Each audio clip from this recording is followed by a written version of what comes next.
Ito yung ilan sa mga comments sa pinost kong video nung nakaraan. Kung hindi mo pa yung napapanood, na sa comment section yung link. Bakit daw hindi na lang print ng nakatihaya yung ibon katulad nito?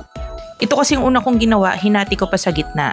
Para masagot yan, kailangan muna nating isipin kung ano ba yung magiging posisyon ng ibon kapag naka-display na siya. Itong ibon na to, kung nakalagay dito sa may damit ni Itachi, ito yung posisyon niya. Pag tinignan ko siya naka-display, nakikita ko yung likod ng ibon. Kung ikaw ay matagal nang nag-3D print, alam mo na itong likod na part niya ay hindi pwedeng nakadikit dun sa build plate.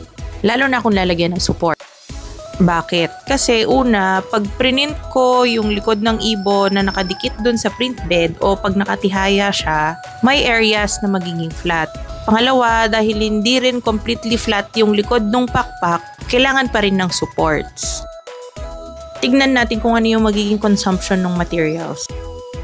27.79 grams nung plastic material yung magagamit ko sa buong ibon na ito kasama na yung support at 26% at 5.2% yung magagamit dun sa supports lang.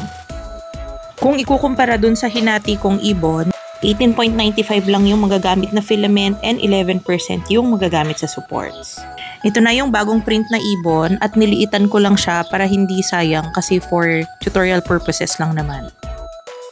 Tatanggalin ko muna yung mga nakadikit na supports. At ito na ang itsura ng likod.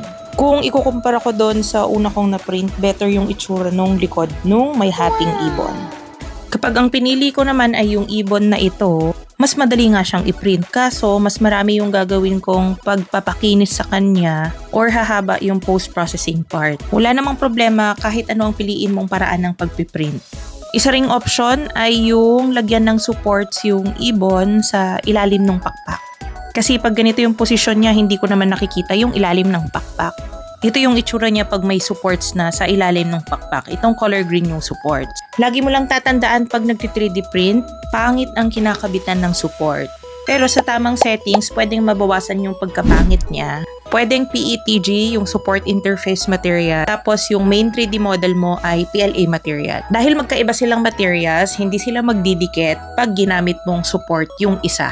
Hindi ko pa natatry, gagawa ako ng video para doon. Kung gusto mo ng mga 3D printing contents, like, share, and follow.